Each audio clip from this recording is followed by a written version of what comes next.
Samdosha, Samagnisha, Samadatma, Kriyaha, Prasanna, Atmendra, Manaha Swasta, Ityabhidiyate. Okay, I'm sorry. The English Sanskrit translation, I mean, pronunciation is different. Just forgive me. So it just means who always eats wholesome food, enjoys a regular lifestyle, remains unattached to the objects of the senses, gives and forgives, loves truth, and serves other is in good health. It's only when a person is in harmony at physical, mental, psychological, and emotional level that he or she is in good health. Ancient Indians knew the scientific definition of health and its relation to food. I should appreciate, because I always appreciate when in all my Facebook, if you see, I said, I respect the brilliance of ancient Indian. Next slide, please. So health is defined as a state of complete physical, mental, and social well-being, and not merely the absence of disease or infinity. Now, disease is defined as any abnormal condition affecting the health of an organism and is characterized by specific signs and symptoms. Now, signs refer to identifying characteristics of a disease such as swelling, weight loss, or fever, whereas symptoms are the features of a disease recognized by a patient or their doctor. Like symptoms can include nausea, fatigue, irritability, and pain. Deficiencies are broadly categorized as resulting from pathogens like bacteria, viruses, fungi, and parasites. Nutritional deficiencies, genetics, and physiological dysfunction. Diseases that primarily affect physical health are those that impair body structure, such as it happens in osteoporosis or functioning, as is the case of cardiovascular disease. Mental illnesses primarily affect mental and social well-being. Next slide, please. Now we'll see food and health connection. There is a complex relationship between these two. Everyone needs food to live, but too little food or too much of food or wrong type of food has negative consequences for health. Nutrition is one of the most important contributors to human health. In addition to managing weight, blood pressure, cholesterol, a healthy diet can help to prevent and manage a number of non-communicable diseases such as diabetes, heart disease, stroke, and some cancers. The complex interconnections between nutrients, foods, dietary patterns imply that no single element of diet can provide the complete picture of dietary effects on health, but the nutrient composition of foods varies considerably. In addition, not all nutritional compounds within foods have been fully studied. They are likely synergetic reactions between components with any given food. The disease state of an individual and their dietary patterns are related. Enough empirical evidence is available to reveal a causal connection between the two. Both communicable and non-communicable diseases are either directly or indirectly related to nutrition. Immune system functions are completely dependent on dietary nutrients. In fact, malnutrition is the leading cause of immune system deficiency worldwide. When immune system functions are inadequate, there is a marked increase in the chance of getting an infection. Next slide, please. Now, how do one get a nutritional deficiency? So when you are in an adequacy state, then fine, you are safe. But when your intake is poor, not adequate, or you have taken enough, but it is not absorbed, or you have taken enough, but is there's increased losses of nutrients, or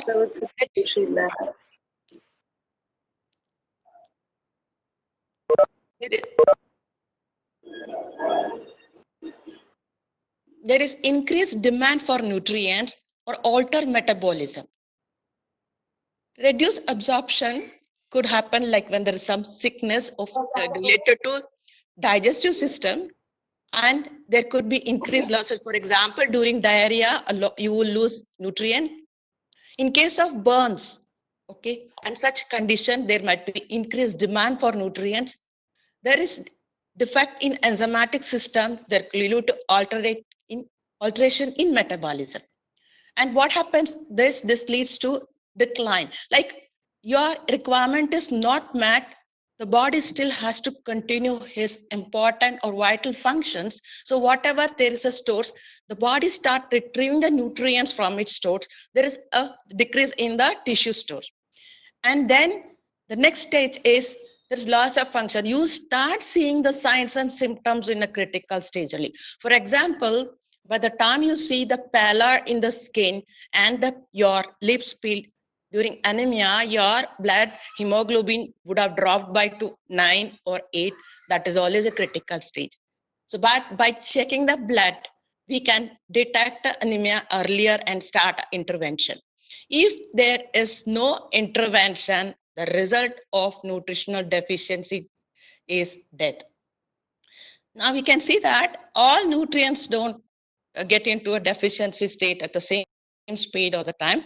It takes over weeks to develop a vitamin B1 deficiency, whereas months to develop zinc deficiency.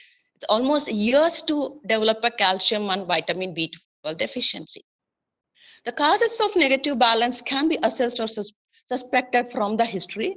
Test will assess the tissue level, but not all deficiencies are clinically significant. Not only that, there is an overlap of the signs. Like if you're seeing there is a corner of your lips, okay, there is a cracks. It is actually vitamin B2 deficiency, but sometimes someone who is regularly eating betel leaves and betel nut, and also they too might have it. If there is no clear-cut deficiency of some of the nutrients, whereas some other nutrient deficiency you can just tell without even checking the person. The signs itself reveal. For example, bow leg, that is the rickety disease of vitamin D deficiency happens during infancy. More people will have mild symptoms of deficiency than the physical signs or complete loss of function, organ failure. I tell you, most of the people who are not completely adhering to a balanced diet intake do suffer from nutrient deficiency. Next slide, please. So you can see the functions and the dysfunction caused by the deficiency. There is a nutrient deficiency might affect the movement, leading to bone fracture and muscle weakness. So your respiration, you feel so tired because of your muscle is not coping up to breathing function. Neuropathy, blindness, and reduced intelligence are also effect of nutritional deficiency. And there is a reduced ability to obtain. I'm getting some. Is somebody's talking? What is happening? Okay. So if there is a deficiency, growth is affected, and not only that, person who has a nutritional deficiency, frequent illness is a common sign. Next. You can see that impact of pure nutritional status throughout the life cycle. It's almost like there is a Barker's theory where they have found out those who are born underweight are at a greater risk for diabetes once they become adult. That's a study and it is also proven. And so there is more focus on dietary intervention for pregnancy.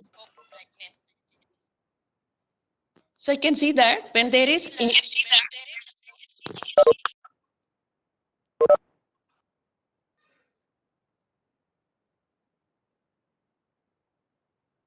you can see we'll start from a malnourished woman who becomes pregnant and she doesn't gain enough weight during her pregnancy, that because she's not taking adequate amount of nutrients, will give birth to a child with low birth weight. And if the child again exposed to malnutrition, then as an adult, he will have a reduced physical capacity and his affects his earning, and that circuit, it continues we call it as the malnutrition cycle. Somewhere we have to break it so that you won't believe there is a generation of population, like a mother who has been underweight and malnourished, she gives birth to a child who is underweight, and if it is a girl child, it carries down for another 2 or 3 generations.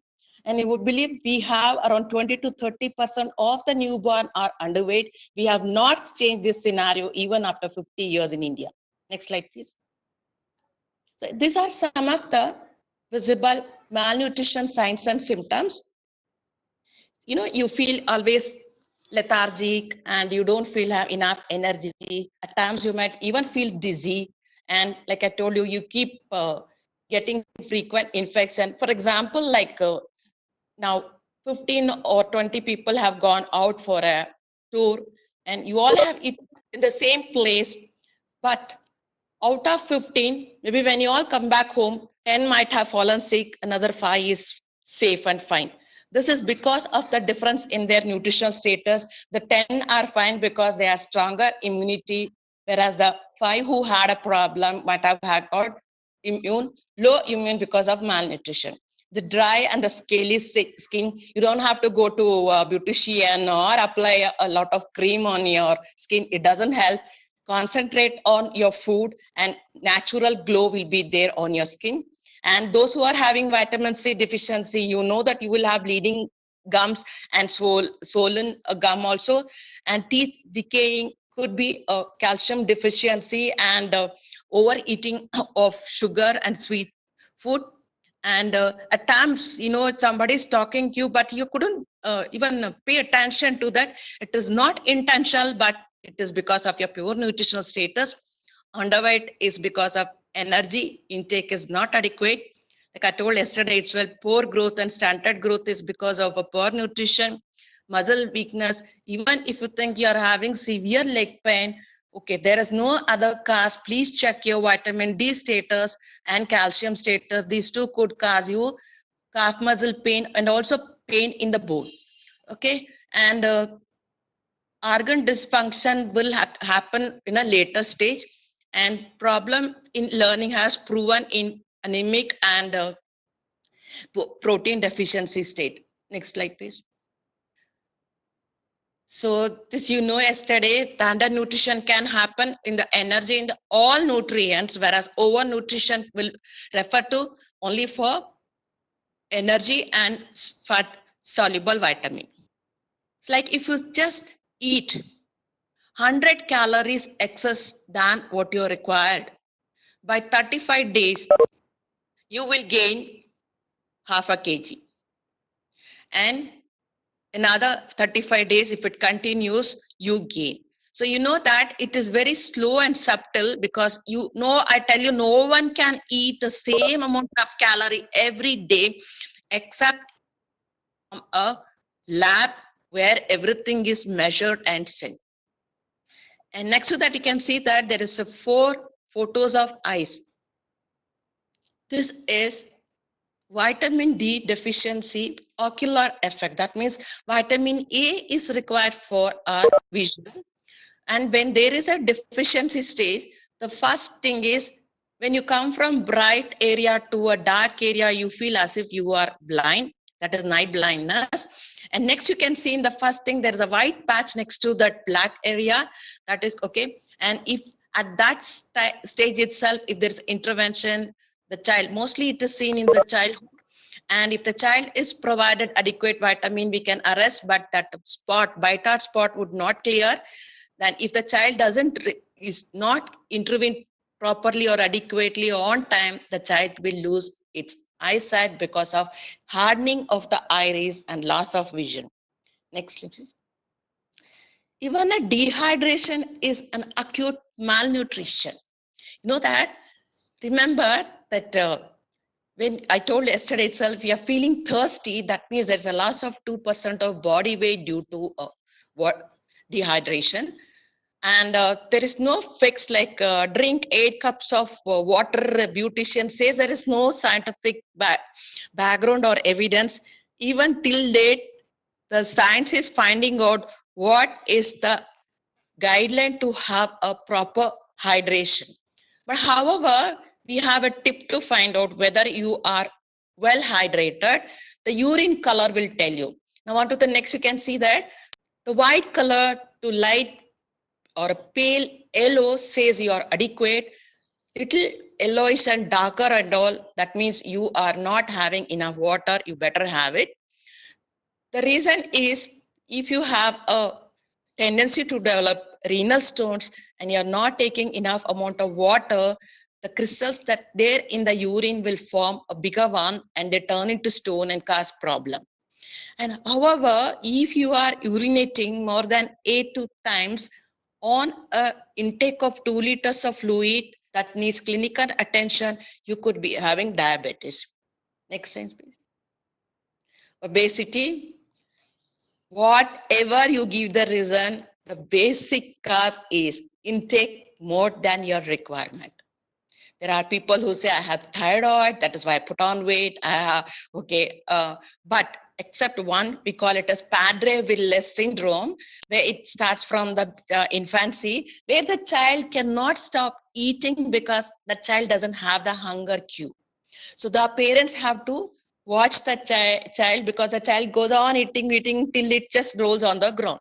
Otherwise, most of the cause of overweight or obesity is excess energy intake. And all of you know obesity is a prime cause of number of diseases, and impaired immunity is also one of the diseases.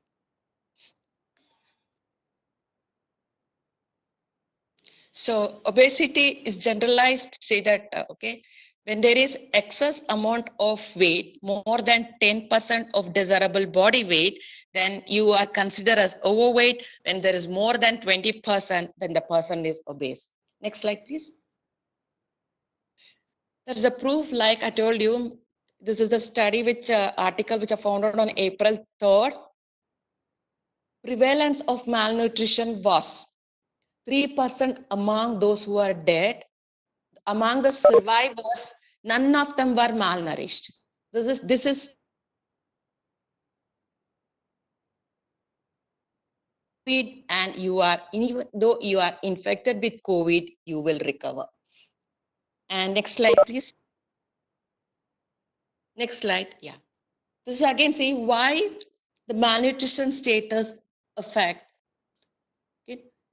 There is a, if the person is undernourished, then he will suffer from immunodeficiency. Whereas if the person is obese, the cause of the immune interference is inflammation. Okay, so you can see that it directly it affects the T lymphocytes. It's a major component of adaptive immune system. What do? They directly kill the infected host cells. They activate other immune cells, and they produce the protein, act as a chemical messenger. We call it as cytokines, and regulating the immune response. Okay, inflammation is seen in obesity, and inflammation is important as a defense mechanism. However, in continuous inflammation can lead to tissue damage and it affects the immune system. That is where the role of antioxidant comes there, because antioxidant help to reduce inflammation. The best source of antioxidants are fruits and vegetables. Next slide, please. It's a beautiful depiction of how you can stop a disease, okay, onset and also control. Like for example, poor nutrition, if somebody is having, it can be avoided by adequate intake, okay? And then if it is not controlled, so what will happen? Definitely it leads to disease. Now, someone who is having boiled milk, banana, oats, consuming green leafy vegetables can reduce stomach ulcer and heartburns. Okay, but by consuming alcohol, cigarettes, and coffee and oil spills, it can worsen. And then it can also worsen. Consumption of alcohol, cigarette, and coffee can worsen heart attack and stroke and heart diseases.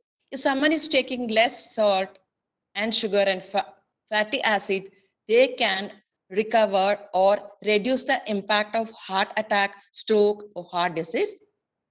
If there is a viral fever or diarrhea, typhoid, and intestine thing, so that that can cause acidity. It is like interconnection between the disease and how we can manage the symptoms. Not the, you cannot cure it, you can only manage it. Next slide, please. You know the cost of poor diet according to 2019 Lancet information. Globally, 1 in 5 deaths are associated with poor diet. And the nutritional deficiency profile of India according to 2020 Global Nutrition Report, like I told, it's good news, like low birth weight has come down to 21%, underweight, like among the girls, it is 50%, and among the boys, it is 58%. Adults are 40% of our brothers and sisters of adults are underweight, whereas overweight adults are 1.5% among women and 3.7% among men. Iron deficiency anemia is present in 58.6% of children, whereas women 19 to 49 years, it has been found out it to be 54%. Pregnant suffering from 151%. And a person who is having poor nutrition can overweight or obese, suffer from 2 decades, but even have high blood pressure, high cholesterol, heart disease and stroke, type 2 diabetes and depression, eating disorder, deficiency state, kidney state and headache. Of the disease, high blood pressure, heart disease, stroke and some cancer and headache can be result from increased intake of sodium. Next slide, please. So just check what is the effect of dehydration on the body and the health at different level of dehydration. Like I told you, 2%, 3%. Okay, you just find out at what percentage does body cannot survive. And okay, you see that if any one of your family members are underweight or overweight, you better ask them to get a help of a professional and address it only. Next slide, please. Yes, the part of the secret of success in life is to eat what you like and let the food fight it out inside. That I think Mark Twain is right.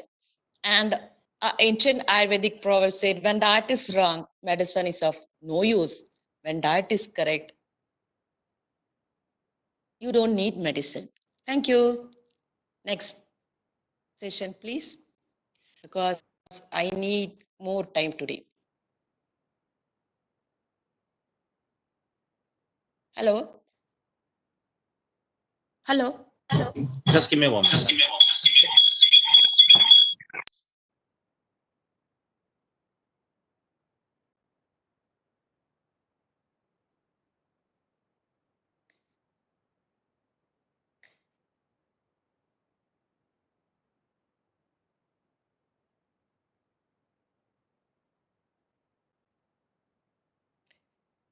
So many had questions. Done that, ma'am. Yes, yes. I will answer.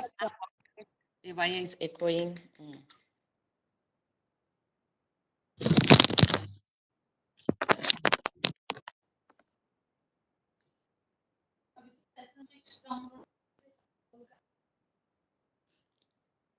Yes. Okay. I was surprised to note the answer from one of the doctors, a virologist who is working and treating the patients. And he says that 1 in 100 will develop immunity, naturally get rid of COVID. So this is what led to the intense research and action in finding out the vaccine for COVID-19. Next.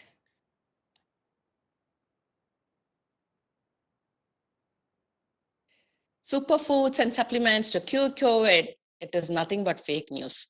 WHO is, in spite of WHO is telling there is no such thing, but there are a number of websites and even people keep promoting that that garlic is good for health, and what is that, your vitamin E, vitamin C, and what not. And even the government of Thailand has warned that please don't go I buy the supplements because it harm you. The doctor will decide whether if you need a supplement, they will prescribe. So please don't, because there is always chances of having a nutrient interaction when you buy multivitamins and pop it up without a medical prescription. Let's see the myths in COVID. Okay, the garlic. Next slide, please. Okay. There is some medicine showing that garlic has an antibacterial effect, with the existing study indicative active compound of garlic or protective against some bacteria, not in virus. And COVID-19 is a caused by virus disease. And moreover, Indians, we use daily a garlic. Most of them, maybe Jains and some who might avoid it, but most of the Indians cuisine will have garlic in it. So they are getting some benefit there, which okay, but COVID and garlic has no connection. Next slide. Claim is that drinking warm water with lemon slices could combat novel coronavirus.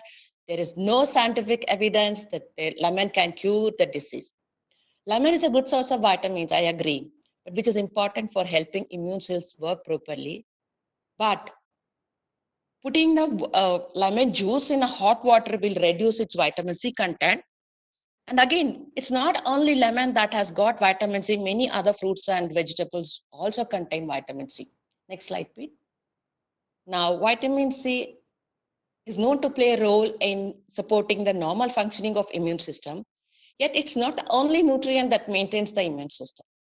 Most of the misinformation on vitamin C and coronavirus comes from the studies that have investigated the link between vitamin C and a common cold. Despite the claims online that vitamin C can prevent and treat common cold, still no scientific evidence have supported this. Okay, and currently there is no strong evidence that supplementing with vitamin C will prevent or cure COVID. I think this answered yesterday's question. Next, I really get bucked when I see this alkaline food promotion. Next slide, please.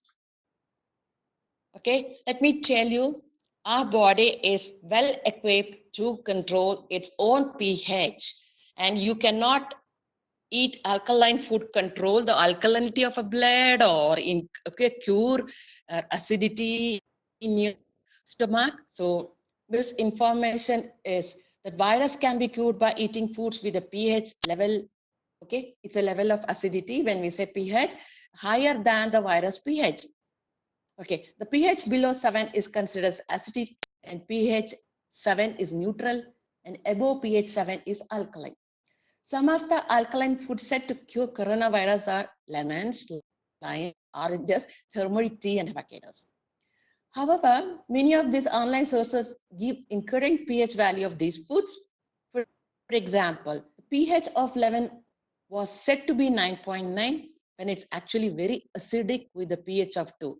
There are claims that acidic foods can become alkaline after being metabolized by the body. So it's easy to fool general public when they are not well versed with this terminology and information.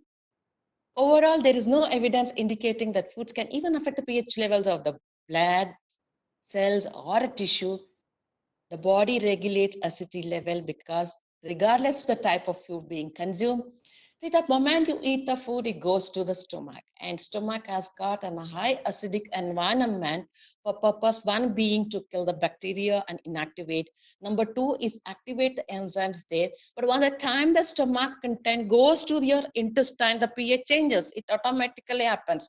So you have no control over any of a system in a body. You can only support it. Okay?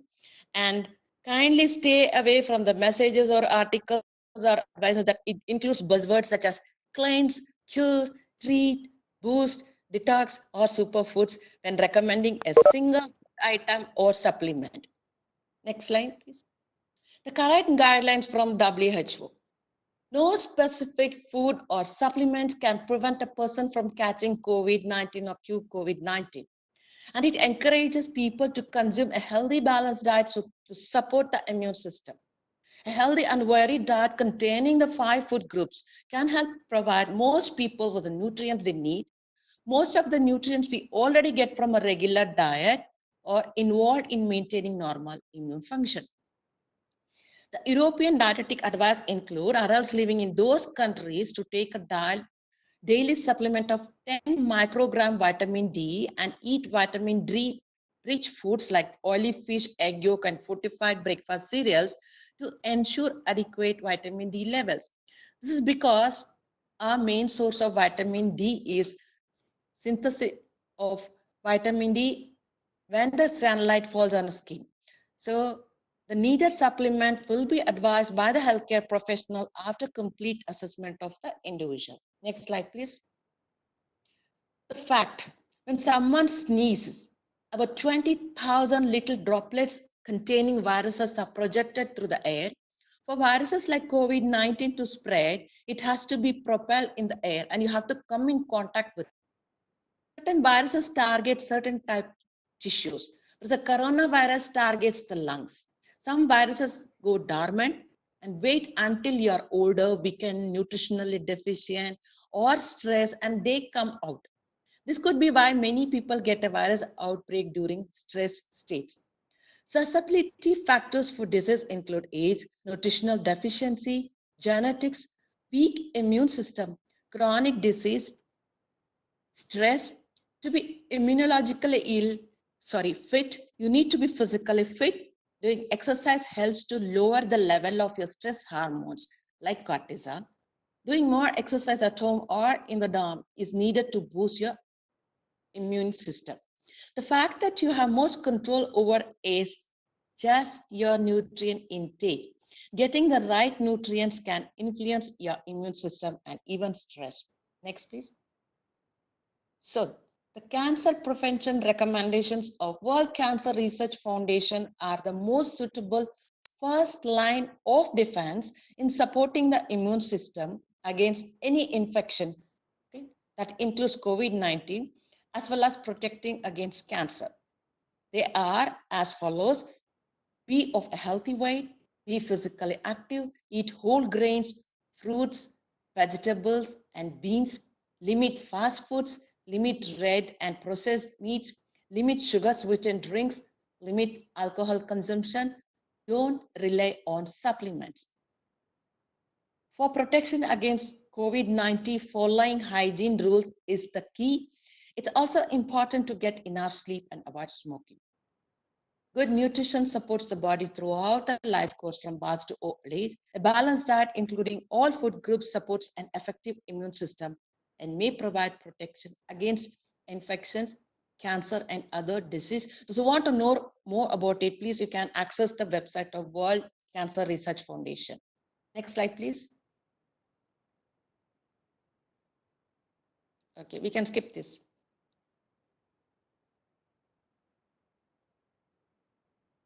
See, now we have got a repeated supportive evidence from the research and research scientists. We don't have a data concerning nutritional factor in relation to risk and severity of viral disease such as COVID. The role of nutrition in immunity has been well established. Okay, so we don't know what affects in COVID cases, but all we know is a general immunonutrition. The European Journal of Clinical Nutrition concluded that without adequate nutrition, the immune system is clearly deprived of the components needed to generate an effective immune response. So it is a wholesome nutrition that is what is required. Next slide, please. It's now recognized that the complex integrated immune system requires several micronutrients that have essential, often synergistic roles at every phase of immune response. In fact, even marginal deficiency in certain nutrients have been shown to impair the immune system. Micronutrients are believed to work collectively to support an optimum immune system. Based on variety of systemic and clinical data, vitamin A, B6, B12, C, D, E, folate, And minerals zinc, iron, copper, and selenium are particularly important to boosting immune response. It could be also like that other nutrients might not have studied intensely. Maybe one fine day, another couple of months or so, there might be a new guideline. Next slide, please. So conclusion is simple. Don't rely on an individual nutrient. Go for a wholesome, balanced diet. And if you think you are at risk of developing a deficiency because of a health status, please get a medical advice to get a nutrition supplement so that you are safe. Next slide, please. Yes, nature does not produce any nutrient in an isolated form. It's we isolate the nutrient from the wholesome food, okay, but it is always in a better complex form. That's how is the nutrients are. And the benefit is along with the recognized nutrients, we get many more unknown health promoting factors in a whole food. I think it is there. Okay, next. Okay, what are the 4 keys of good health? There are 3 things in life which are real: the God, human, fall, and laughter. Since the first 2 are beyond our comprehension, we must do what we can with the third. Make a point to laugh, but not at others. You can always laugh at your own follies or make a joke so you don't hurt, but still you laugh. Next, okay. Please go for the 6th. I want to have more time for my uh, question and answer, so I'm hurrying it up.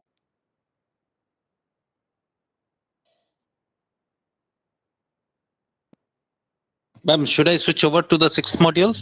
Yeah, please. Okay, just give me a moment, ma'am.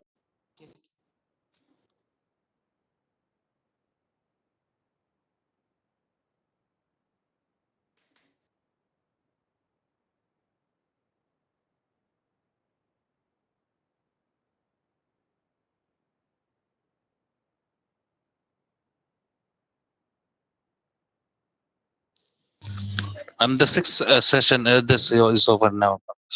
Right. 6th is come. Okay. Yes, ma'am. Next slide, please. A motivational speaker once said, a smart person believes half of what they read, an intelligent person knows which to believe. So I want all of you to be that intelligent person.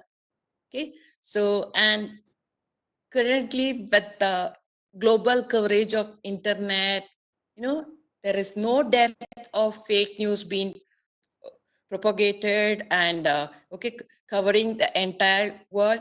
So you have to know which is the genuine news, and here is the help for you. Next slide, please. Not everything on the internet is true.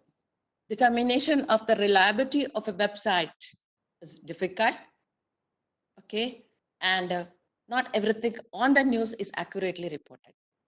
Choosing the right person to seek help and advice from can sometimes confusing task.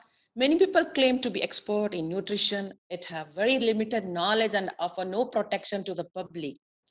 Dietitians are the only nutritional professions to be regulated by law and are governed by ethical code to ensure they always work to the highest standard, except in India. Next slide, please. Now, there is a news you have heard. A new study shows that the margarine contributes to arterial plaque. Asian study reveals that 2 cups of coffee per day can have detrimental effect on our system. Now, if you come across such a news, are you going to stop drinking a cup of your favorite cup of coffee? One study is not going to decide a change in a behavior. And again, you have to see from where this person got that study report.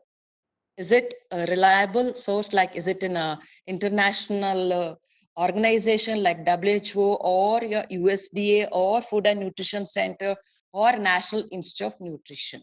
If they quote it, please go back to that website and see there is a reference to the information that is in, then you believe it. Next. So this is taken a picture of Karina play. This is only to depict that my message.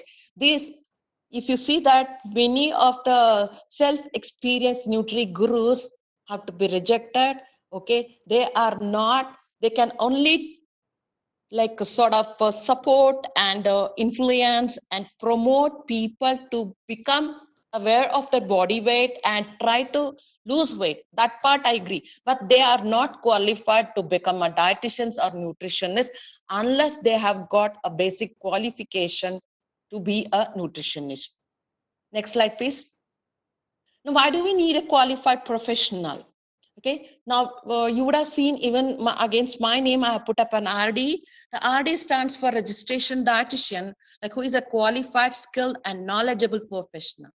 A registered dietitian is authorized to prescribe medical nutrition therapy, which is evidence based, and to counsel people to achieve and maintain good health.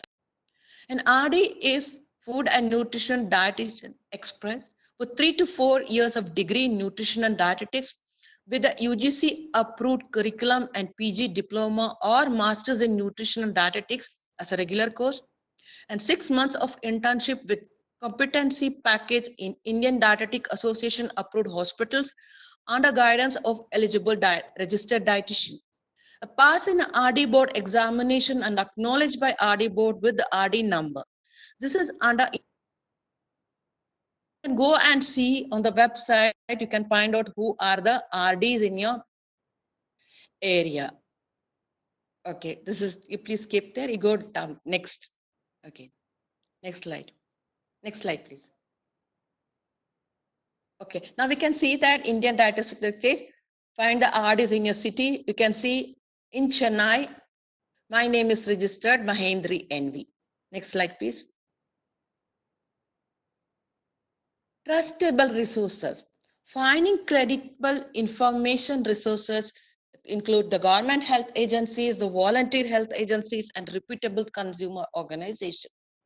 Like international resources is WHO Argonia website, and you can even access Food and Agriculture Organization, and national is our own Indian will be eatrightindia.gov.in, and FSSAI also has come up with the good information on nutrition and food.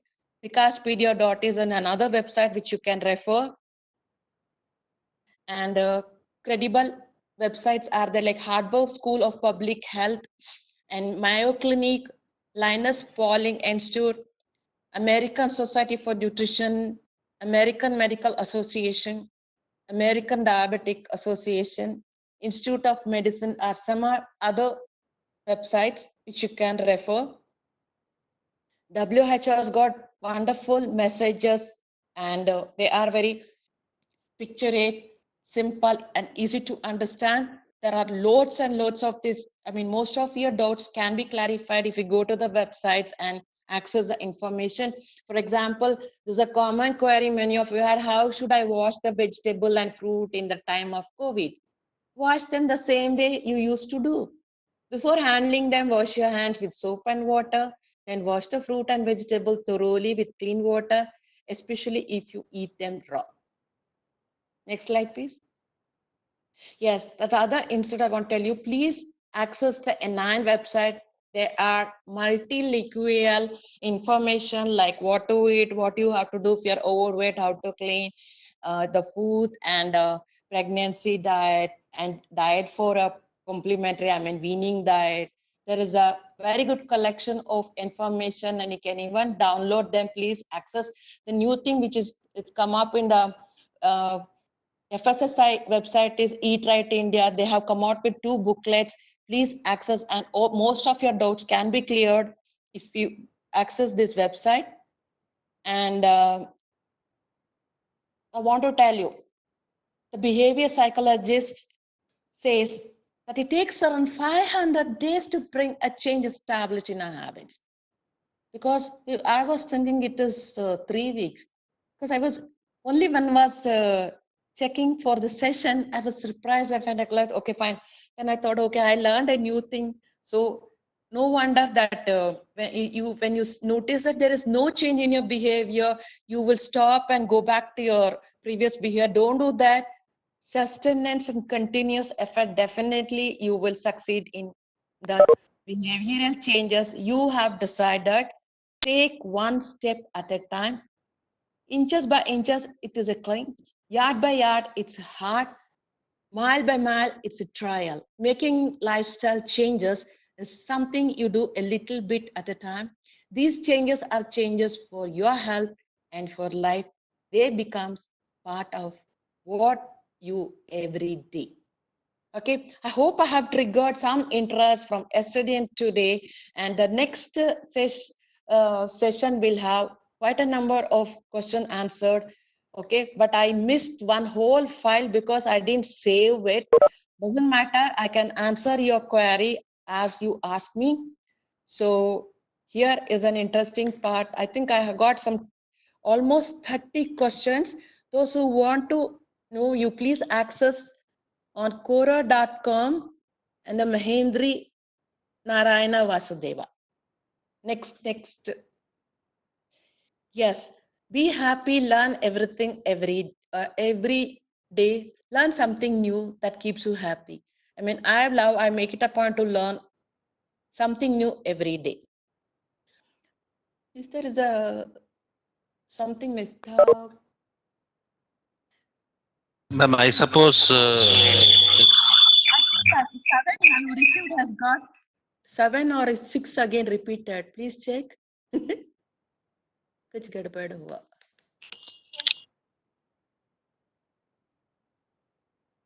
No, correct. I put session, but okay. It is correct only. I didn't change it. Yeah. I think there was a question yesterday about the oil. Let me again tell you. There is I think 2019 beginning, there was a scientist who declared coconut oil is a poison. I got really bucked with the way she put it that. And only end of 2019, I came to know scientists from Philippines asked that lady to declare that message was wrong and openly ask for forgiveness. Coconut oil is being used in India from ages. Okay, and then like again, I keep telling, no single food item can harm us. It is the blend, the quantity, and the way we prepare the food that impact our health. And coconut oil have shown that even after 8 hours of continuous deep frying at 180 degrees Celsius, its quality is intact. Okay, and again, groundnut oil is also has got a very high smoke point. You know what is smoke point? When you heat the oil for frying, you can see the smoke coming out of the hot oil, and higher the temperature, it's good for us to cook. So because you don't have to cook for long, and the food that is fried in the hot oil also would not become soggy. Next slide, please. Which Indian food materials have a cleansing effect for kidney? Okay, I think some people have this question. Let me, because I copied my own answer, which I had answered on November 13 last year. Kidneys are the cleaning organs in the body, and they clean themselves with support from good nutrition and hydration. So to support the organ to perform its function to the maximum, one has to consume healthy diet and adequate water to keep the body well hydrated. Moreover, the human body is a system, not a collection of organs. If the function of one organ is impaired, it eventually impacts the other organs as well.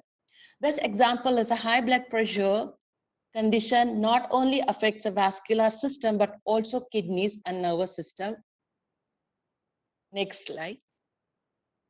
Instead of focusing on individual foods, think of changing eating style to make it more healthy.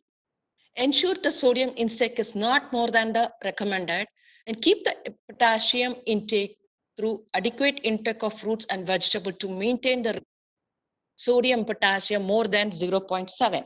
See, our sodium intake recommended is around 2400 mg, whereas your potassium has to be around 4 to 7000 mg. So you have to see that your potassium intake have to be more than sodium, so that can nullify the negative effect of sodium.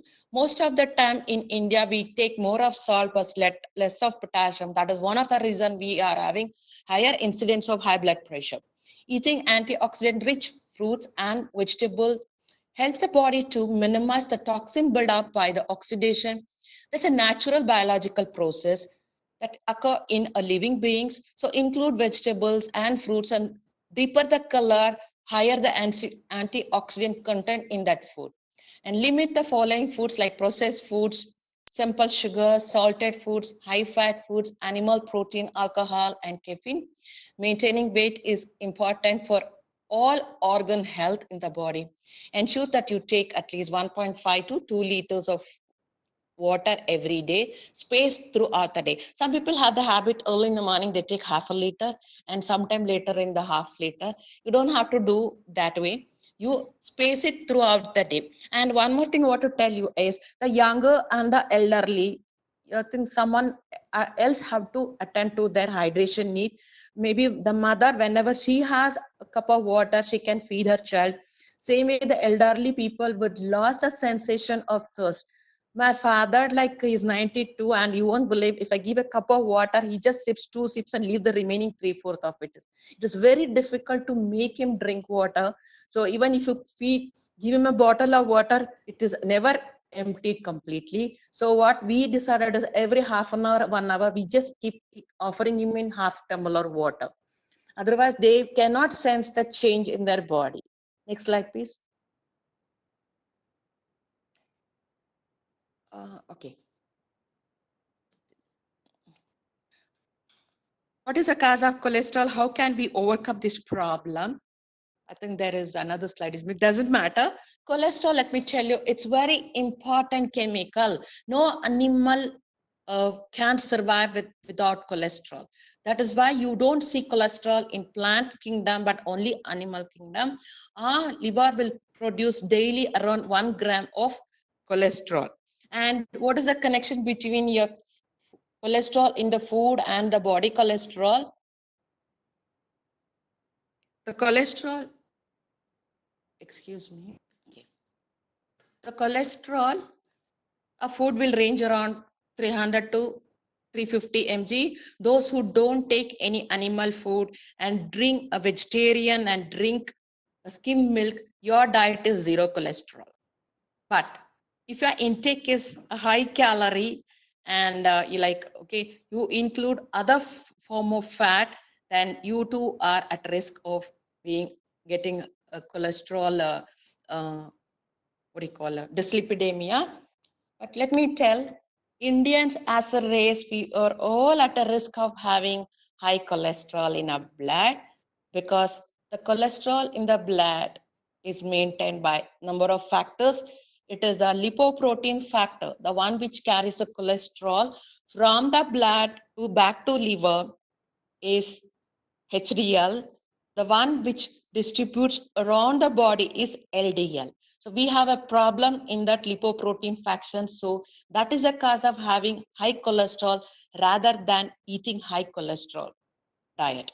Now, recently, almost like 2 years ago, they have found out that dietary cholesterol has no connection between your heart disease. But let me caution you, the egg has got risk with the CBD, not because of cholesterol, because of the change that happens when someone takes egg in the gut microbe. But okay, it is the cause of generating the chemicals by this gut bacteria after someone consumes egg is the risk. Now you can go ahead and eat up to 3 eggs per week, but not more than that. Next slide, please. Yes, there was a question. It's got 3 slides now. Can just eating a lot of sugar give me a diabetes?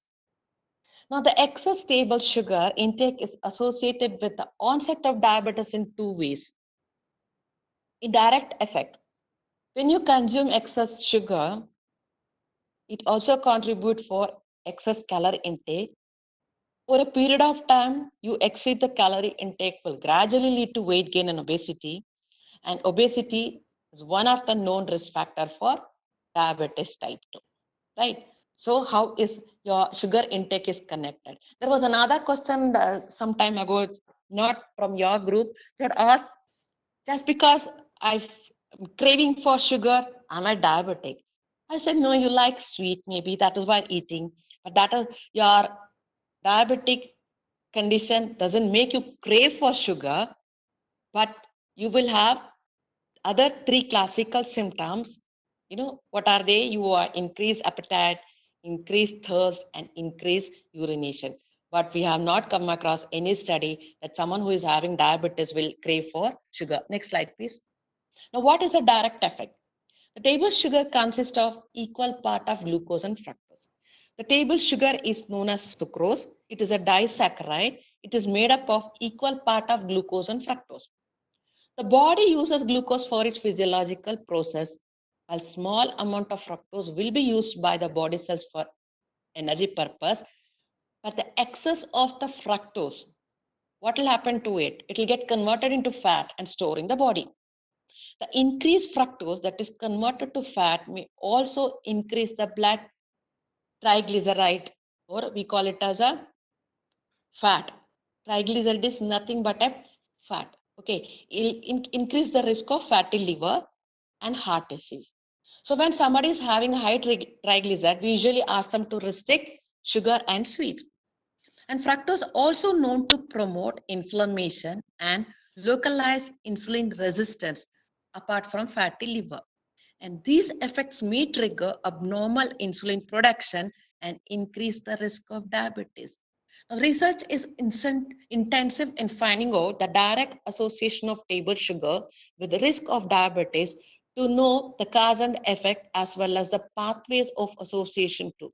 Now, you know that direct effect is excess of fructose is going to be converted into fat. It will affect the liver, and once even increased accumulation of fat in the liver, if it is not addressed, it may progress to liver failure. Next slide. I want to tell the white salt increases obesity. Yes, they have found out 1 gram additional intake per day was found to be associated with 28% increase in childhood obesity and 23% increase in adult obesity. Now, slight increase in salt intake has for to increase obesity. Okay, so how it causes is indirectly, because salt, somebody find it is tasty, they want to have more salt, so the food is tasty and they tend to eat more. The direct effect they have yet to find out, so better to stick on the guideline, the 6 grams of salt per day, and for children less, and 1 year and less, younger children, they don't need salt in the diet. Next. Okay, so this, yesterday somebody asking for different food groups for sources. This I just got a picture from the Eat Right website. If you go there, the booklet is available, the information is available. Please download the booklet and know about it. Yeah, this is again a common question many people will have. Can eating tomatoes cause kidney stones? Next slide, please. Next slide. I think this is again, many people think because of the rumors spreading around tomato causes kidney stone. There is nothing like that. Okay, for those who have been already diagnosed with oxalate stones, have to restrict dietary oxalate around 50 mg oxalate per day and should avoid high oxalate foods. Now, foods that are more than 10 mg per 100 gram of edible food are considered as foods with high oxalate content. Tomatoes fall under moderate oxalate containing foods. It can be included in restricted amounts. One can blanch the tomato before using in a dish, as the soluble oxalate will be leached out into the water. Don't use the water which I've used for blanching. So the tomato, oh yes, okay, it's a repetition. So those who have got oxalate stone diagnosis, just don't eat green tomato, but you can go for ripe hybrid, which is low in oxalate. Others can enjoy tomato. You can eat daily one tomato because it gives you lycopene, an antioxidant, and also they have found out other antioxidants that are present in tomato has got a cancer protective effect. Next slide, please. Yeah, this is again about the vitamin C. It's in the March 28th, I wrote this. That means 3 days before YANA. 24th of March, I got this research support as researchers around the globe race to find effective treatments for novel coronavirus. Unfounded medical advice for how to cure COVID has spread rapidly on social media. One such claim has gained traction online in recent days that high doses of vitamin C could cure coronavirus infection. The claim has been shared and reposted on Facebook by users anxious for remedies and preventive measures against the rapidly spreading viral. But there is no evidence that the studies alluded to on social media are real, nor is there any scientific backing for the fundamental claim regarding vitamin C. Next. Okay. Yes. The CDC, that is the Center for Disease Control and Prevention, and World Health Organization state that the only way to minimize the chances of contracting the virus is to take preventive steps against infection. The only impact that vitamins and supplements may have in cold or flu is to lessen the severity. And in general, like I keep on telling, eat well and sleep well. And that will take care of your immune system. You don't have to pop out half a gram of vitamin C every day. Next slide. Okay, I think, yeah, I think like I told, I missed quite a number of things. One more thing is about fenugreek and yeah, how fenugreek helps in controlling the blood sugar because it contains not only soluble fiber but other active components which help to control the blood sugar level as well as cholesterol. And triglycerides are high, then you have to control your weight, restrict your fat to minimum, and try to keep your sugar to minimum, and increase your intake of, I mean, at least you take the recommended fruits and vegetables and try to include at least 1 gram daily, 1 gram, either your Bengal gram or green gram, and that helps you a lot. And there, I think, where did I miss? There's only, that's all. You have some more slides there. Up, this is the last slide? No. Yes, ma'am. This is the last slide. That's what I think I missed out. There are another 2, 3. Let me see. I have got. Okay. Now I think maybe we can have a question and answer session. Can I have an answer? No, I'll stop here because I told you, I missed mine. No problem, ma'am. Actually, we can share some of the details later on in the group. Yeah. Now, ma'am, I would like to take some of the questions that some of the participants have asked. Yeah. So, ma'am, most of the questions that were asked yesterday, I suppose they have been clarified by you in the group itself. Yeah, actually, I told you I had quite a number of questions. What happened is, I don't know, suddenly there was a blackout and I was literally in tears because, see, I cannot sit and type, but I had a good idea of getting my own because I have answered 2,300 and odd questions there. In the beginning, it was all about fruits. Okay, the which fruits start with W letter and all. Later, I started answering. There are quite a number of all your queries are answered there. You can access or you can ask a question on Quora.com also. Please start shooting your question. I'm waiting. All right, ma'am. There is a user named Sharmista Bashu. She is asking that we have heard that eating negative calorie foods might be a good diet strategy. Yeah, but what exactly are they? See, tell me what is negative calorie. I need to know because I don't know.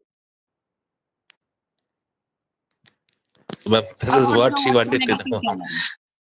What is a negative calorie? I don't know. No food is negative calorie. Everything is positive calorie because it contains carbohydrate. It contains either carbo, protein, fat in different proportions. Whichever food has got these 3 nutrients will have calorie. There is nothing called calorie. I'll tell you, people are so idiot. I'm sorry to use this word. I heard one of the person in a Bangalore, they had a hydration therapy, and people paid 2,000 rupees for food day. And what all happened those 2 days was they were made to drink water and water and water, nothing else. And naturally, 2 days of starvation, there was a weight loss. They were starved for 2 days. Over there, they are made to pay 2,000 rupees. Lady, you have to tell me what is negative calorie, then I'll answer your question. Next question, please. Ma'am, there is a trend during these days that we should wash vegetables and fruits with rock salt and turmeric added in water. So, is it should we do that way, or is it just a myth? In the beginning, I saw there was a recommendation for soap water. Okay. Then I didn't want to use soap, but I soaked in the thing. In the beginning, I think we were always sort of panicky, and there was so much of fear because of the funny way of the news spread. I tell you, that's what there was an answer for. I think I'll share it. The pesticide is my concern, not the coronavirus, because till now they have not found any incidents reported. The corona can be on your food and infect you.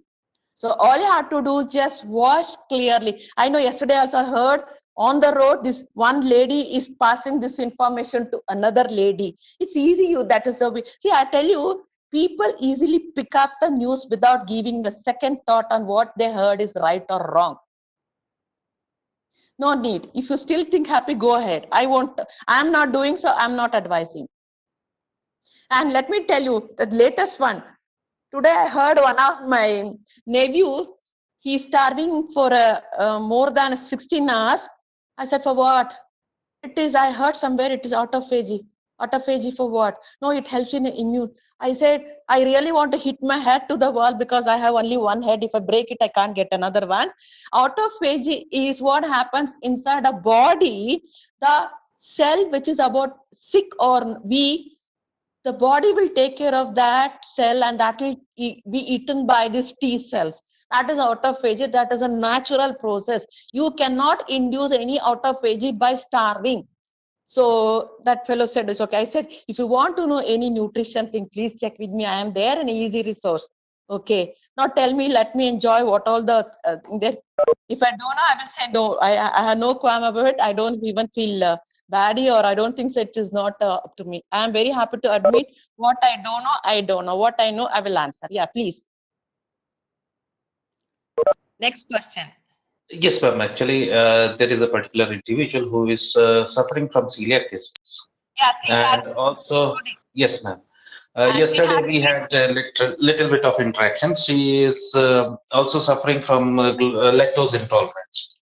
Yeah, So, there is no see for no. This is Amita Amrita. Atima.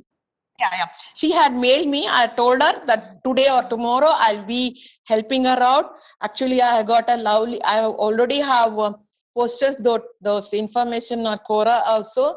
So how to make roti and all, lactose intolerance. And let me tell you something that get patients from all over India to CMC, and patients have noticed themselves. When though they cannot tolerate milk in West Bengal, they have no problem drinking Avin milk in Tamil Nadu.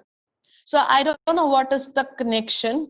And again, yeah, arsenic is one concern there.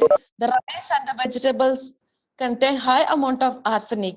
I had a slide on that also, so I think I need to share it. Most of the north, they have got high arsenic content, but you can reduce the arsenic content by soaking the rice and cooking. There is a research based methodology given. And the lactose intolerant people can tolerate 10 gram of lactose, that is sorry, uh, roughly around 300 ml, but they tolerate better curd because the lactose in the milk will be get converted into lactic acid, so they tolerate. What she can try it, all those who are lactose intolerant, those got so scared of drinking milk, have stopped completely. You can do a trial lactose loading. Just start taking 50 ml of curd, add another 100 ml of water, boiled water, shake thoroughly, and just drink a small amount from this. This is like 2:1 ratio of water to curd, and you just keep drinking and see whether it triggers anything. Shouldn't there? And you can go up to half a liter of curd also, nothing will happen, because if you have primary lactose intolerance, so then you should be little careful. You have developed lactose intolerance later in your adolescenthood, then you definitely will tolerate curd. No issue. Even milk, diluted milk, you can tolerate. Try and see, but don't get scared. Nothing will happen. But I know you get bloating and loose stools. It is little discomfort. And I promised you that I'll be mailing you the information you wanted. That is taken care of.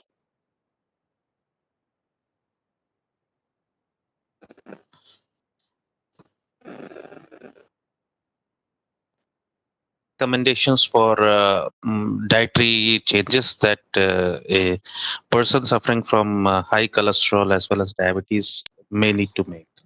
For example, ma'am, if we speak about the See, let me tell you, when we say which we call it as medical nutrition therapy, that modification that is required for a specific disease management, a general guideline can I give, but not a specific, because each individual requirement, lifestyle, intake, everything you need to consider. The general guideline for anyone who is having diabetes, cholesterol, and hypertension is: number one, like I told you, just meet a dietitian, get a diet chart that suits you.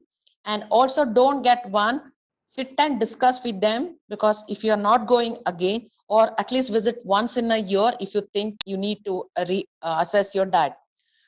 All you have to do is just stop simple table sugar, and you see that you include every meal whole cereal and whole pulses and little methi, and let there be some vegetable in every meal, because this is because to introduce some fiber which helps to digest and the release of the sugar into the blood and avoid the blood sugar going up. Like I told yesterday, the best thing is stroll after your breakfast and lunch and dinner. After 10 minutes or 15 minutes, just walk wherever you are there. Like even you can stroll inside the hall, or some physical activity, movement to make the muscle take up the sugar from the blood, so that the blood sugar level comes down back to normal and helps you. Number two is fruit is not a taboo. Like I told you, can eat all fruits depending upon thing, but if you're eating dry fruit, then you have to minimize. Dry fruits are concentrated source of carbohydrate, so that you have to be there. You have to eat specific amount of carbohydrate that is planned. We never allow more than 90 gram of carbohydrate per meal, the diabetic diet, but I allow fruit even 3 times a day. If the patient is like willing to take, I'll fit into that. Same way, sugar is a load, but thing is, let me tell you, when someone is diabetic, we will give them say around 30 calories per kg body weight. For the same body weight, a non-diabetic will have an additional 3 calories more. So what happens for a diabetic diet? The calories, if suppose should be getting 2000 100 calorie, I'm going to put him on a 1700 or 1800 calorie. The 5% of 1800 calorie is going to be 90 calorie, right? The 90 calorie of sugar is equal to how many gram? Say 20 gram. Okay. So since there is a restriction of calorie, patients are happy to have a cereal which is more filling rather than the sugar.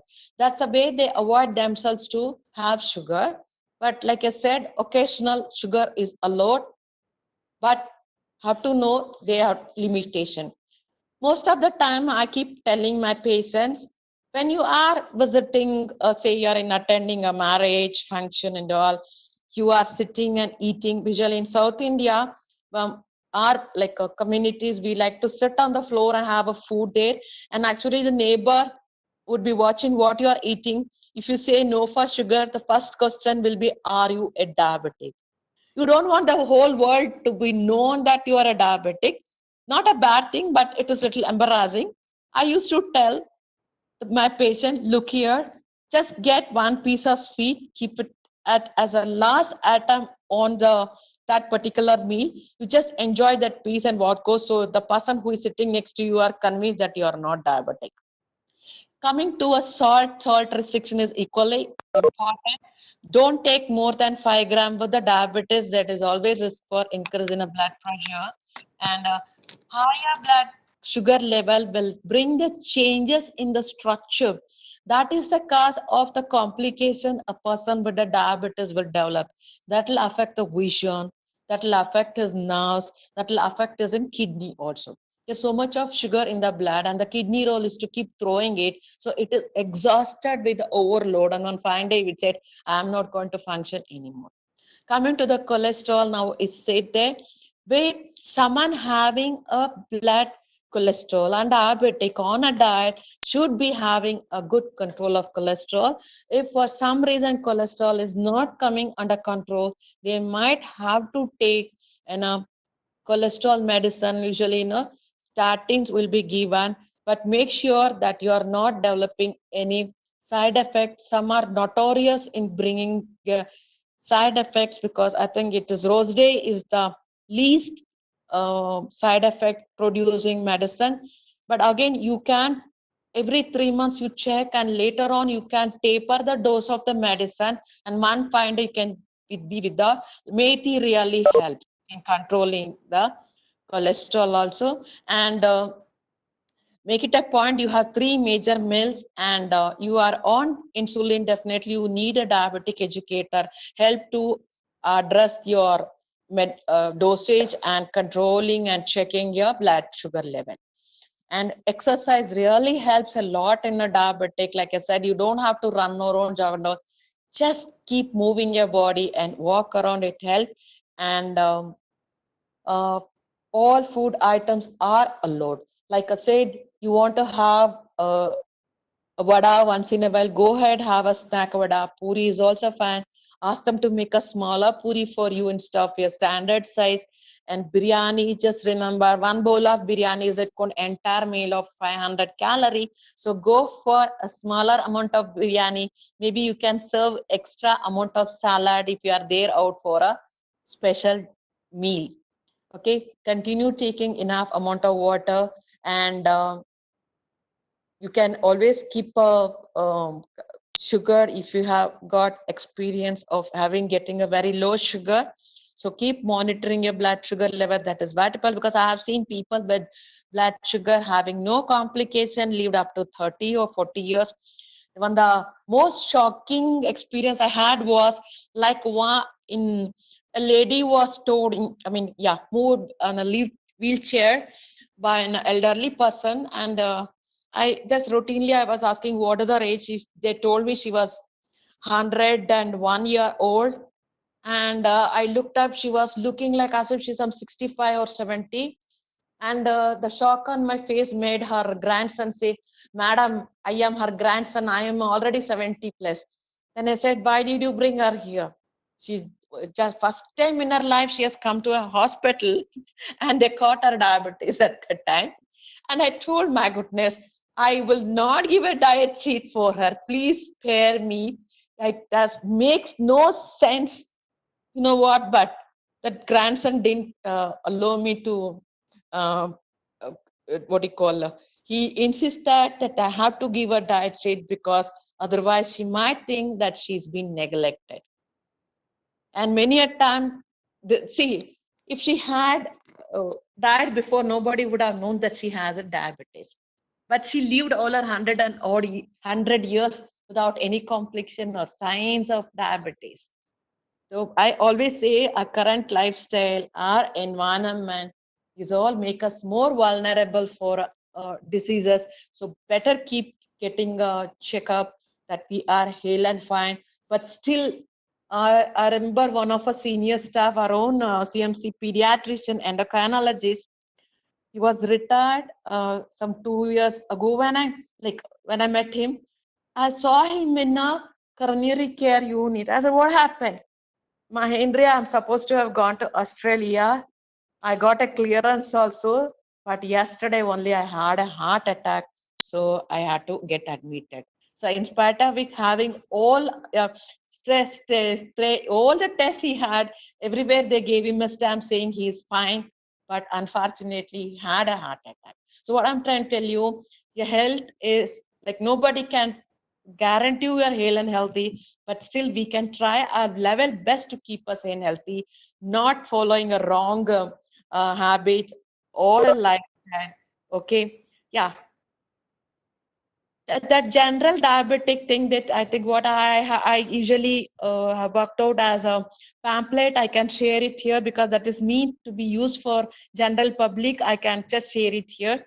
You can translate in Rajasthani or Hindi and you can use it there. I can give you, you can put them on a Sakshan Society website. Next slide. I'm So sorry. much, ma'am. Yeah. Ma'am, actually, last few days back, there has been one video that had been doing the rounds of social media. Mm, Ma'am, according to that video, there was a one person who claimed to be a doctor from AIMS. mm, Ma'am, he had withdrawn the sample of a patient, mm. person had the Okay. glucose level, Mm. glucose that same tube. And Ah, definitely, ma'am, because more of glucose was added, so the glucose level shooted up.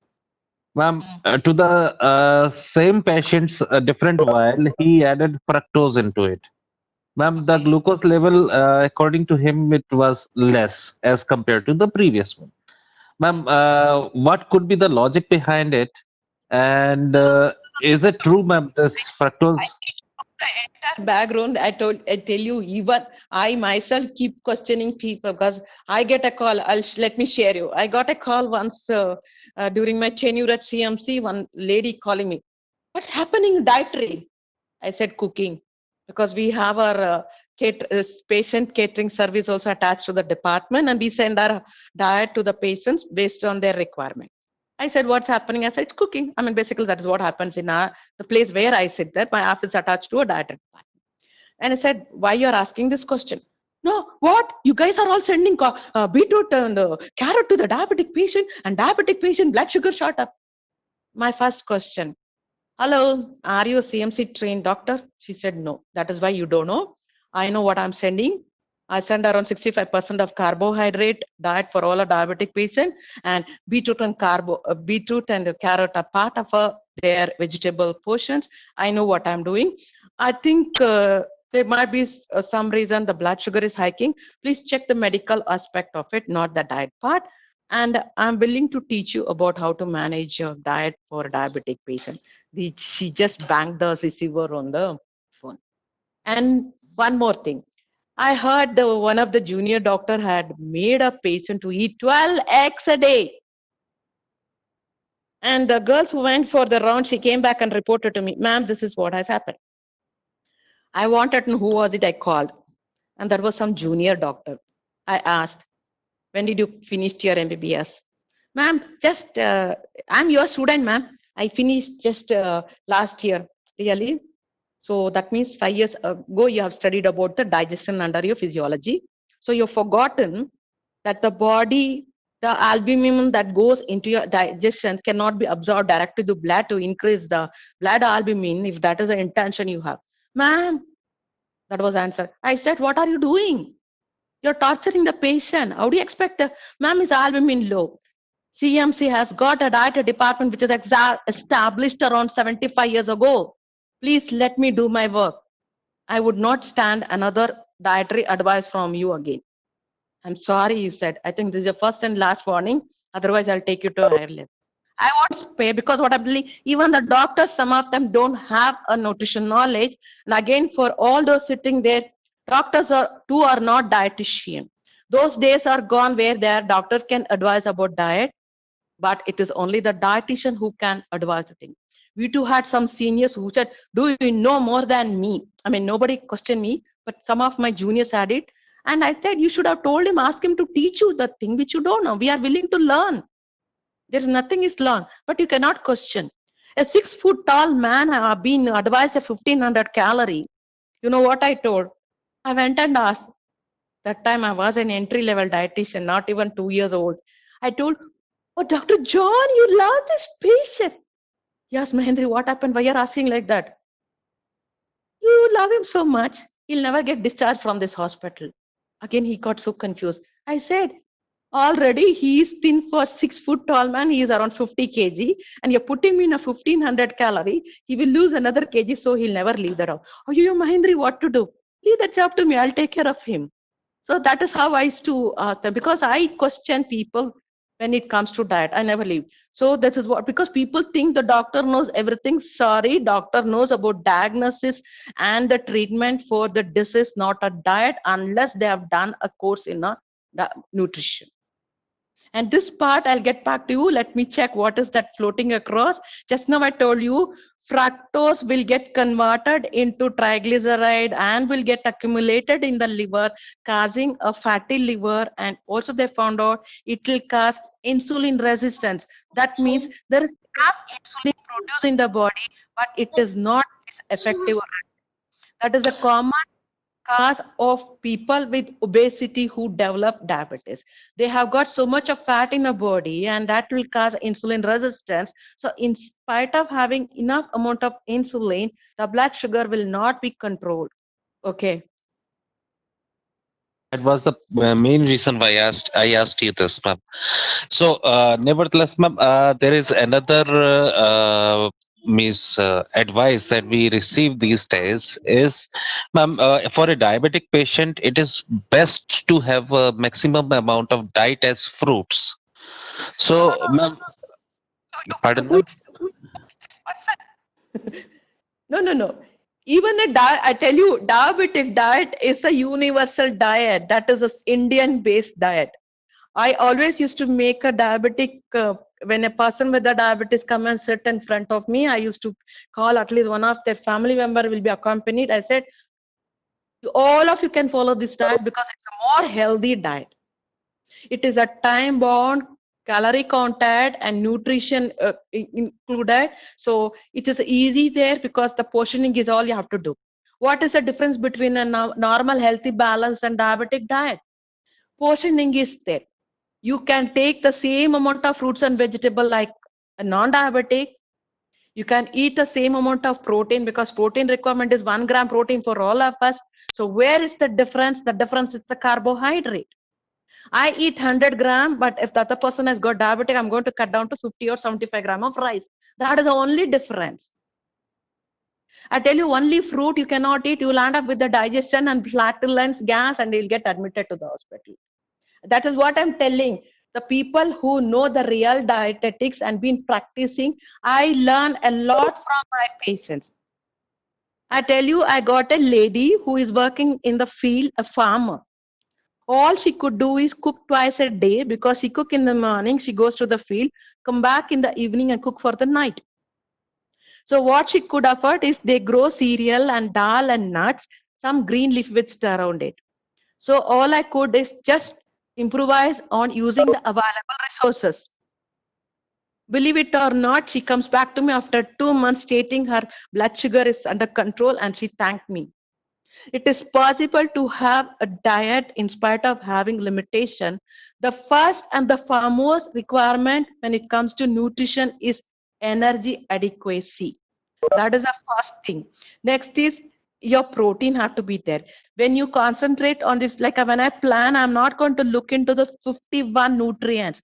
My core focus in the diet will be the food groups and the protein and the carbohydrate. I just don't worry about the other nutrients because when I plan this, I am sure that my diet will meet all other nutrients. There is so much of misinformation floating around the whole, not only here, everywhere.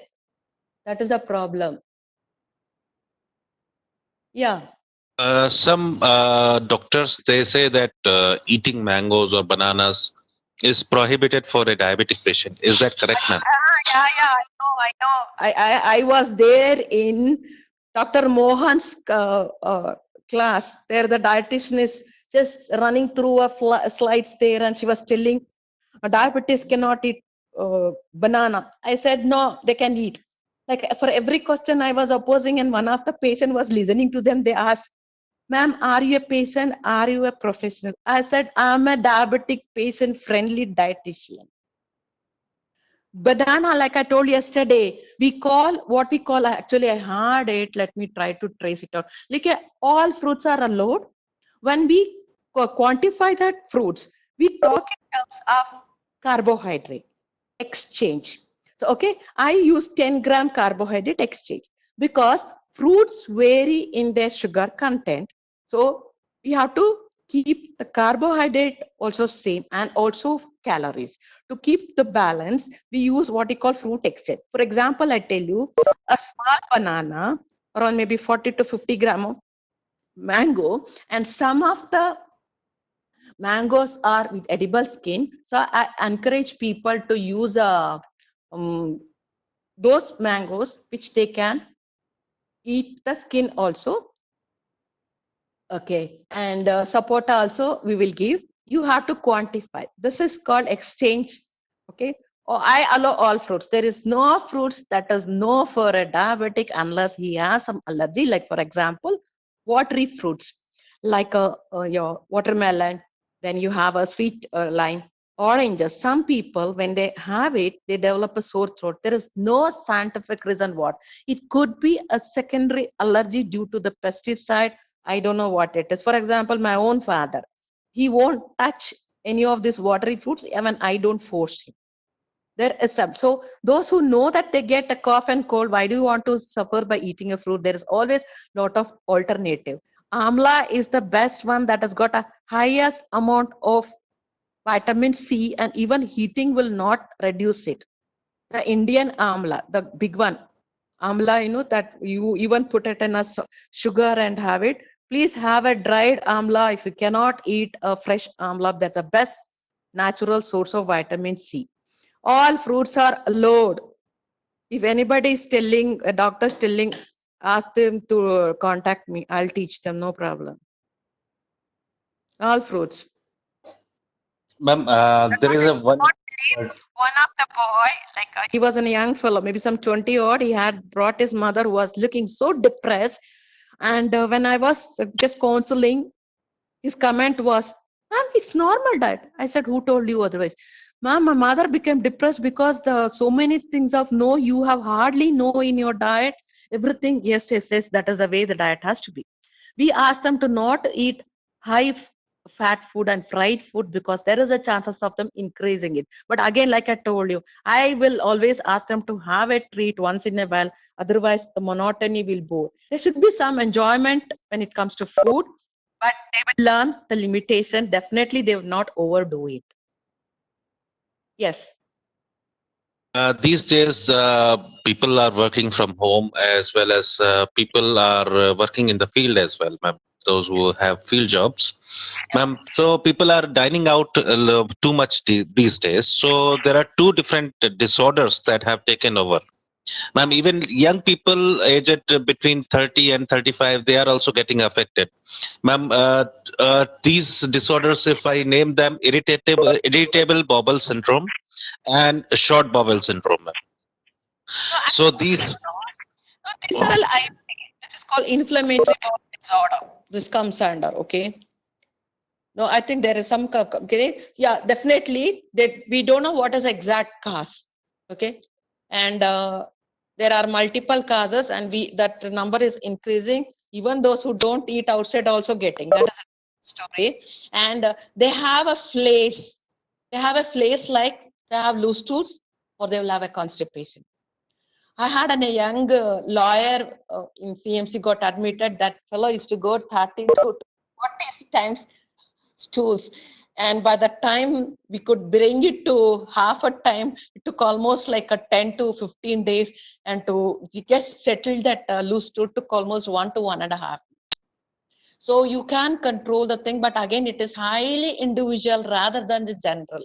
I had a query from one of the lady. I said I had worked out a pamphlet just before I got retired because I was planning to have one general pamphlet for all the diseases I had worked out. Let me share it because it is meant for public. I will get you. I have a lot of things I need to share.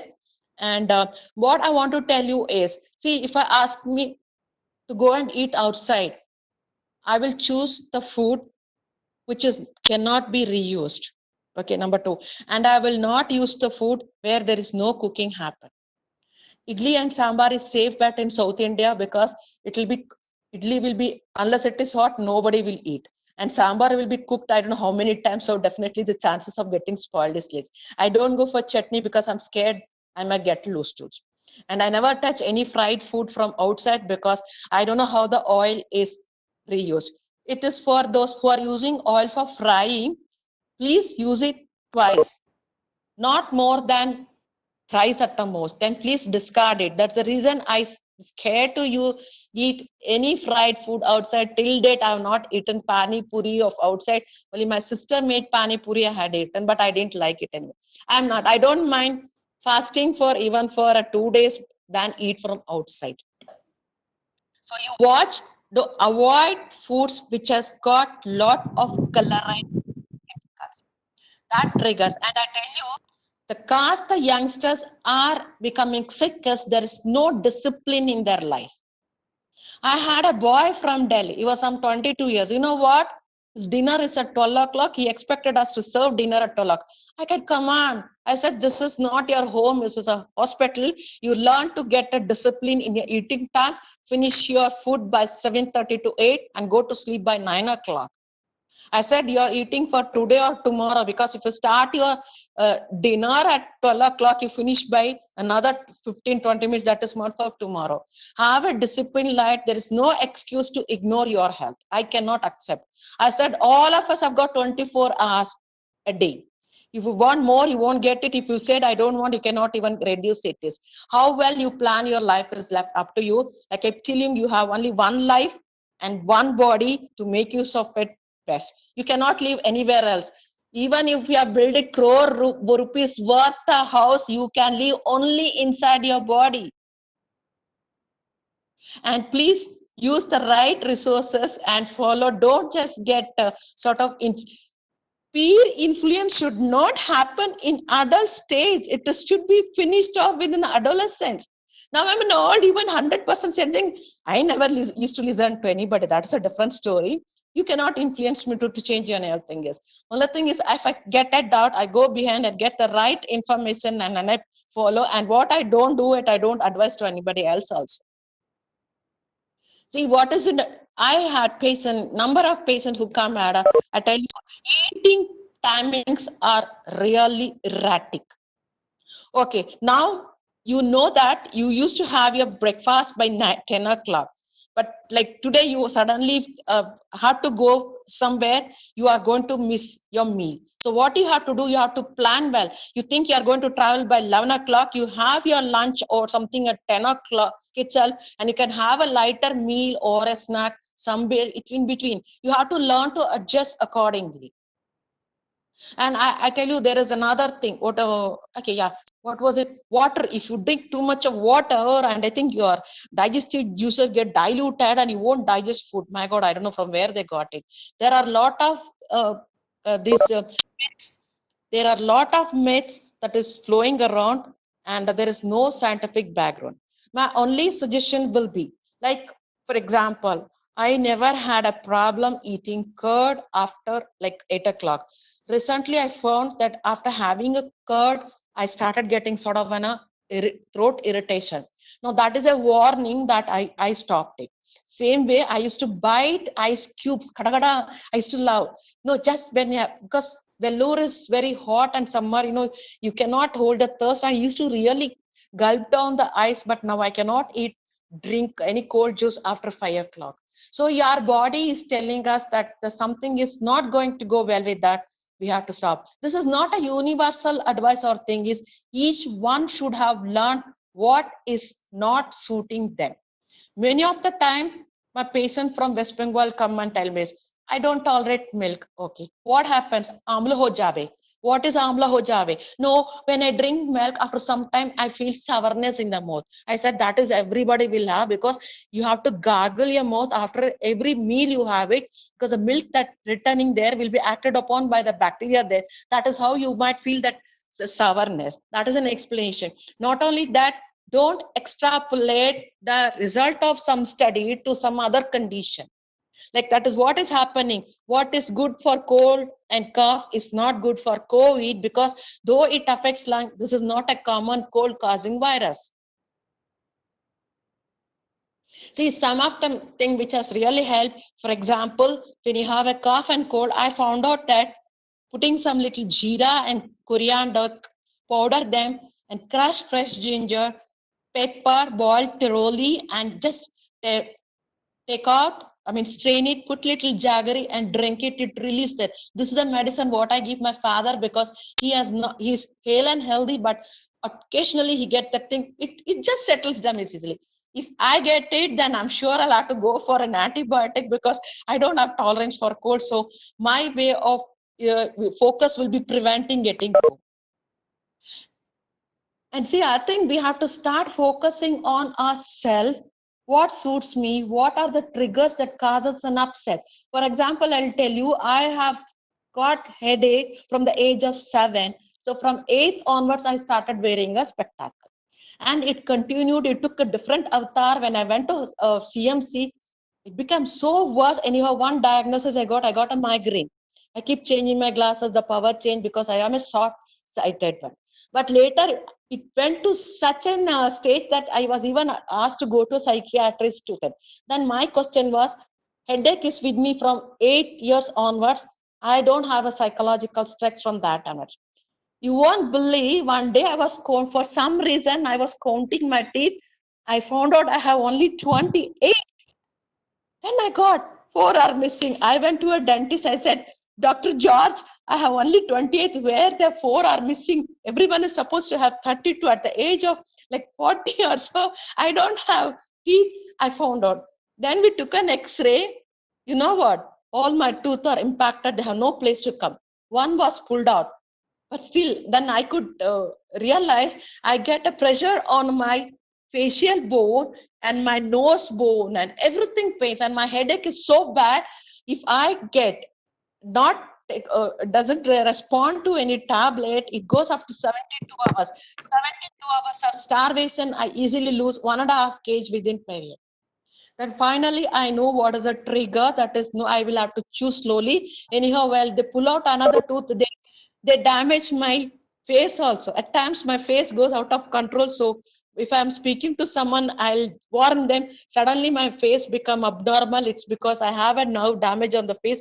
Please don't feel bad about it. So I know, and again, here it is okay. I now what I have to do is I have to focus on chewing. I should not chew very hard. The hard chewing will trigger some nerve and that causes pain. I'm the first patient in CMS to get Suman. That is an expensive migraine medicine. I was told to keep it always in my hand. Whenever I get slightest symptom, I have to pop it up. That's fine. But I get in the middle of the night. That is a very, very scary. So I learned what is not trigger points, so I can focus on it. I think all of us have to pay attention. There is some signs that our body try to tell, don't ignore. You pay attention to it, not try to work out what is the cause. Like someone asked me, ma'am, I keep getting severe pain on my right abdomen. Do I have appendicitis? Or I keep getting headache regularly. Do I have an brain cancer? Don't think like that. There are professionals to diagnose what is a health condition. Don't be a doctor to diagnose. But you can just go and get checked up and find out that you're hale and healthy, or you have a disease, start on a medication. Don't try multiple medication and delay your treatment and get into worse condition, the stage where nobody can help you. There are people who have this funny notion, oh, I'll go for Ayurveda. Oh, no, Ayurveda didn't help me. I'll go to for homeopathy. No, homeopathy didn't get, like, go to naturopathy. By the time the damage has been done enough, then you finally go to allopathy. The doctor would just shake his head. I said, I cannot help you. Ma'am, one last question, ma'am.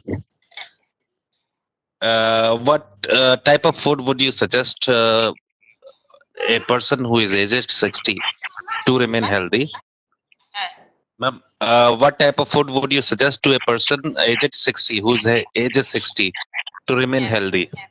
And is there any diet restriction with PCOS, like no dairy, no gluten, or any other thing, ma'am? I'm sorry. I would not do it unless there is a medical indication to that. Let me ask one simple question. Now, if the person is having milk, whom I am to stop with his milk? 60 years. I had an 80-year-old kidney patient. He takes 10 cups of coffee. Coffee is not allowed in a potassium restricted diet. But I didn't because he was refusing it, but somehow I have to make sure that he has his coffee. Oh, sorry, he's the tea Bengal. Yeah, tea, but he should not affect. What I did, he's happy to have one sip of tea 10 times of the day. So fine. I too am happy to allow him to have it. He's 80-year-old. I don't feel like restricting it because let them not feel that they're getting old and you put so much of pressure. Don't is that you're getting older and nothing doing. He's hale and healthy. Let him have. Only thing is what I would suggest is let the dinner be little early and a light because there is a chances of them having a bloating or a gas might disturb their sleep. The walking is a must. Try to avoid fried food so the digestion will be delayed. Go for and depending upon their appetite. See, if the healthy is 60, no problem, he can continue whatever is happening. Healthy is unhealthy and 60, then they have to stick on to the diet and that can be adjusted, modified according to their appetite.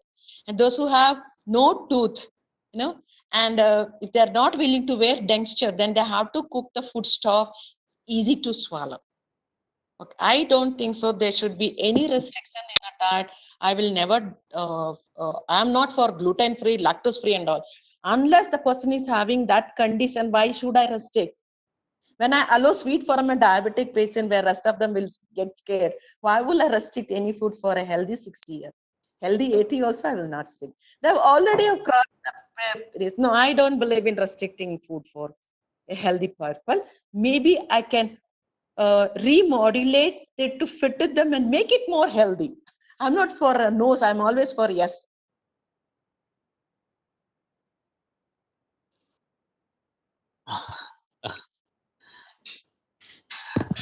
Thank you so much. And I would now like to invite Dr. Shilpi Chauhan, ma'am, for a short note of vote of thanks. Ma'am, over to Shilpi Chauhan, ma'am. Now.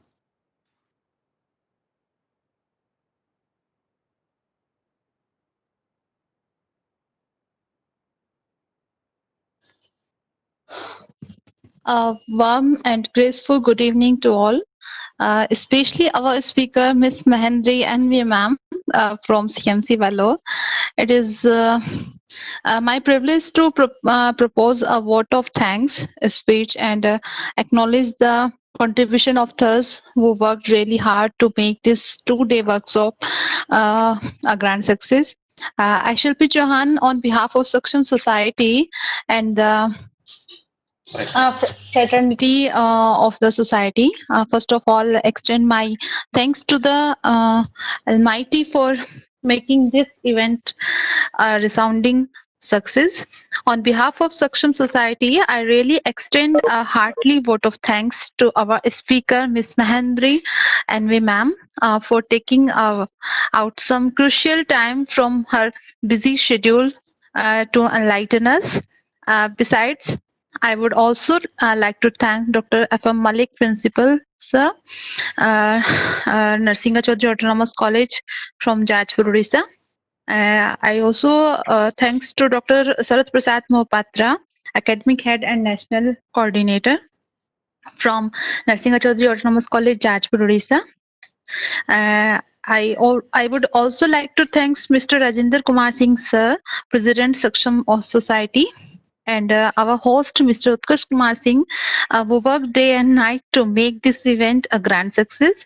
Lastly, I would like to apologize to all those participants who missed out on any part of the webinar due to network issues, something which is beyond our control.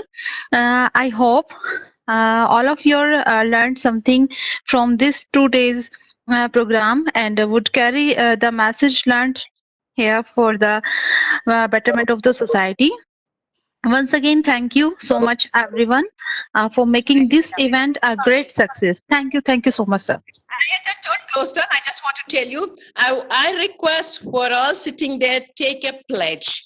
Take a pledge that from now onwards, you will take care of yourself, your health, your nutrition was a prime important. I tell you, please allot 30 minutes of your 24 days for yourself. Sit and relax and focus on your health and see where you have to move from here onwards, and stop focusing on those what do you call net promos. And most of the promos will have somebody behind it, the business person, the food lobbies, the pharmacy lobbies. It has become a lobby. Nobody have a concern for a common man. Please take a pledge, work out a better you from today onwards. Yeah, you can. I'm there on Facebook. I have got a page on Healthy Life to Healthy You. So I am not Mahendri, I am Mahadevi Padvatnaya. So you can visit my page also, because whenever I see a dietitian making a mistake, like I saw one of the dietitian putting a message, oh, tulsi is a good something like a vegetable. Yeah, she told that tulsi is a vegetable, and I got so wild. So I went to my page and wrote on a short note, when did tulsi become a vegetable? This is a herb, mostly we worship. If at all, if you take how many tulsi leaves you eat, 2 or 3. So please enlighten me if anywhere in the world they are using tulsi as vegetable. Okay, so I don't want to directly attack them, but I do this on my page, thinking that message will be passed on the person who has done it. Even for this nutrient promo, I have went on telling, I want holistic approach. I'm never for fragmented. So please, now I have given the resource. Please visit all those. Go to definitely NI and said, you got enough information that we can sit and read for months together. And WHO is another resource. So don't, and again, if you see anything, no single study can support, and we got our evidence base. That means it has to be studied. For example, to bring a fortification of salt with iodine took almost to 50 years or so. So the research to come on the platter takes time. So I, like a though I might be having 25 years, I cannot use my experience to advise how to get a backup of evidence basis. I'll never agree with all those things. So I am maybe sort of feared dietitian among the juniors, but good part is the listen. So my mission for this year is knowledge transfer, which I started in January 24th and 5th in Lucknow. Then I just visited Saksham Society's Lady Legend Award, because I am one of their lady awardee. And then there's the breakup up. This is my second knowledge transfer for non-professional thing, because I'm very happy. Literally, I learn a lot when I prepare, because I don't use the same slide a second time. But I'm very unhappy today because I took the trouble of copying more than 40 questions that I had answered, which you all are having in your mind. But like, I don't know what happened. Suddenly I see, maybe I didn't save when I was making it slide. I lost it, but I'm definitely going to share it on a website, or I'll pass it on to Dr. Shilpi ji, and she will make sure it is available for everybody access. I believe knowledge have to be shared, and if you keep with yourself, it is just waste. It is enough, because I want every person on this earth to be hale and healthy and happy. It doesn't cost you much. You can start rethink using, okay, those women who love your cosmetics, please stop using it. You focus, or you transfer that your cosmetic dollar to fruit. I never use any makeup, and you can ask Shilpi ji, my skin is shiny, because that is a compliment I get. I said, the glow on your face comes from goodness in your heart and your diet. So pray God that the COVID is going to be reside, and all of us will be out back again to our normal life without a fear of COVID lurking behind us. Just wish you all the best. Be happy, hale, and healthy. Thank you very much for giving this opportunity, because Like I said, I love learning together. Thank you very much. Have a nice day, the end of the day, and also from tomorrow and every day of your life. Thank you so much, ma'am. We will always cherish the knowledge that we have received from you, and I hope, ma'am, most of the participants they will be able to take away some lessons whenever they are going to make any purchase decisions, whatever regarding whatever they buy for their health and their diet. So I thank each and every. Resources have been given. They have to make use of it. So the reliable ones. Because I'm very happy that FSSI has come out with beautiful pictorial depiction. Though forgive them for using broccoli because I have not yet attacked that part of there. I'm definitely going to do because I never promote broccoli and Brussels sprouts, asparagus. That is not Indian. For dietitian juniors, I'll give them. Please use Indian food and local food because I want to support the local farmers and Indian diet because that is what we are being accustomed. So also the my gut microbe is accustomed to Indian food only. It would not tolerate other foods. Okay. Yes. You are most welcome to put all your questions. Maybe we can have a question and answer bank. Anytime anybody accessing that can get their answers. Much, ma'am. And I request all the participants that we will be sharing a feedback link in few moments' time. And besides this, the certificates of attendance will be shared with you by 5th, 4th of July, or maybe 5th of July, because the person who designs the certificates is currently out of office. And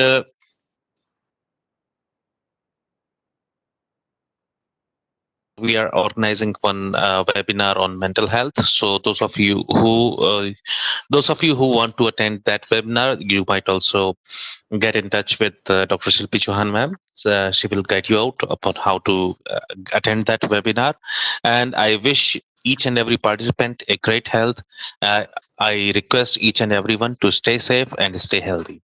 So thank you each one of you. With this, I declare an end to today's webinar. Thank you so much for your participation. This workshop. Workshop, ma'am. Sorry. That is why you got learning activities there. Correct, ma'am. Sorry. Okay.